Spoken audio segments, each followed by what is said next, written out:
PT Granito Guna Building Ceramics merupakan perusahaan yang menghasilkan produk keramik premium homogen untuk pasar Indonesia. Perusahaan ini berlokasi di Cikarang Timur, Bekasi, Jawa Barat. Sebagai perusahaan manufaktur, PT Granito Guna Building memiliki banyak proses bisnis mulai dari produksi, pengadaan, distribusi, pencatatan keuangan, manajemen inventaris, dan lain-lain. Untuk itu, kami membuat rancangan ERP untuk PT Granito Guna Building. ERP sendiri adalah sistem yang mengintegrasikan berbagai aspek fungsional organisasi serta sistem dalam organisasi mitra sehingga arus informasi menjadi dinamis dan cepat. Pada rancangan ERP ini, kami membuat 8 modul, yaitu produksi, PM, SM, SCM, HRM, CRM, Finance, dan Inventory. Modul produksi adalah modul yang digunakan untuk membantu dalam proses produksi. Modul ini akan terintegrasi dengan modul inventory. Proses awal adalah modul production menerima data forecast penjualan dari modul sales management dan mengelola data tersebut menjadi saran rencana produksi. Selanjutnya, supervisor dapat menerima saran tersebut atau mengedit saran rencana produksi. Selanjutnya, modul production mengirimkan data bahan baku yang diperlukan ke modul inventory management sehingga bagian inventory dapat mengirim bahan baku ke bagian produksi. Saat bahan baku sudah sampai, proses produksi dapat berjalan.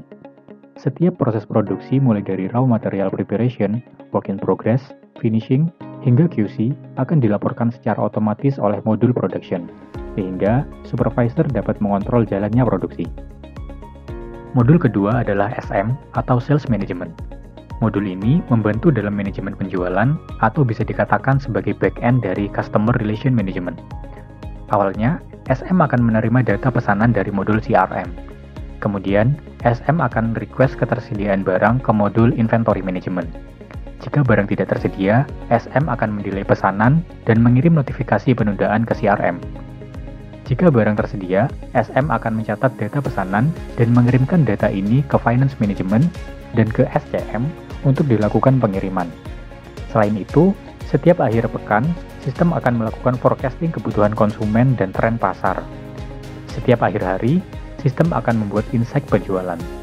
Dan saat user klik menu advertising, maka sistem akan menampilkan insight channel iklan yang paling efektif. Modul ketiga adalah PM atau Purchase Management. Modul ini berperan dalam mengelola pembelian agar sesuai dengan kebutuhan. PM akan menerima forecasting kebutuhan konsumen dari modul SM.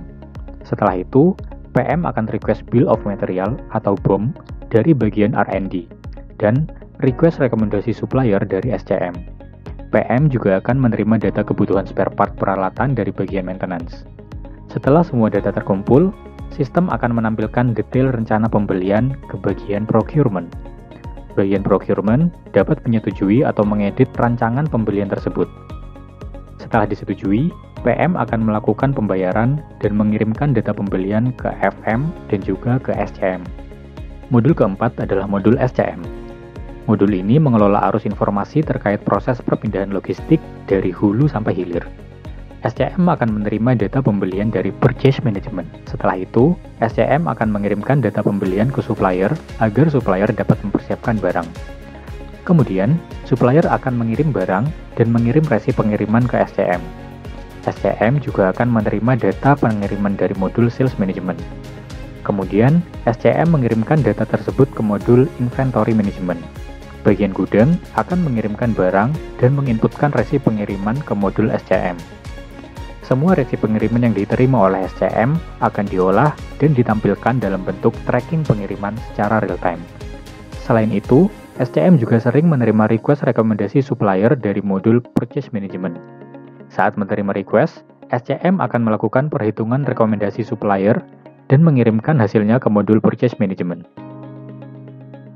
Modul kelima adalah modul Inventory Management atau IM. Modul ini akan mengelola aset dan warehouse perusahaan. Bagian warehouse akan menerima data pesanan barang yang akan dikirim. Kemudian, bagian warehouse akan mengecek ketersediaan barang lewat sistem. Kemudian, mengirimkan barang tersebut ke customer. Bagian warehouse juga akan selalu menginputkan data barang yang masuk dan keluar. Dari data yang diinputkan tersebut, IM akan membuat laporan data barang secara otomatis.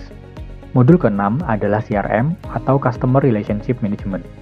CRM adalah modul yang mengelola hubungan antara pelanggan dan calon pelanggan. Bagian marketing akan membuat penawaran produk dengan email blast.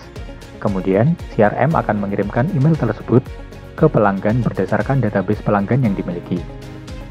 Jika pelanggan tertarik dengan penawaran tersebut dan melakukan pembelian, maka CRM akan mencatat pesanan dan mengirimkan data pesanan tersebut ke modul Sales Management.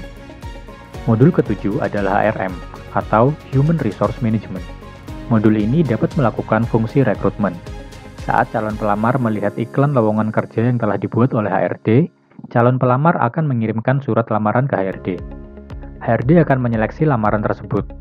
Bagi pelamar yang lolos seleksi, akan dipanggil untuk melaksanakan ujian tulis. Bagi pelamar yang lolos, akan melanjutkan ke tahap wawancara. Kemudian, pelamar yang lolos hingga tahap akhir akan menandatangani kontrak kerja dan HRM akan menambahkan data karyawan yang baru. Selain itu, HRM juga memiliki fungsi penggajian. Bagian HRD akan merekap absensi karyawan berdasarkan data yang ada di HRM. Kemudian, HRD akan menghitung jumlah gaji sesuai posisi karyawan. Kemudian, HRM membuat slip gaji yang kemudian dikirimkan ke bagian finance. Bagian finance akan memvalidasi slip gaji tersebut dan selanjutnya melakukan pembayaran gaji ke bank. Modul terakhir adalah FM atau Finance Management.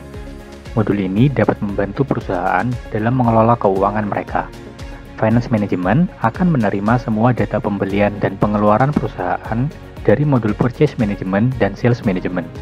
Semua data tersebut akan dikelola oleh Finance Management dan akan membuat laporan buku besar secara otomatis. Nah, itu tadi merupakan rancangan ERP yang kami buat untuk PT Granito Guna Building Ceramics.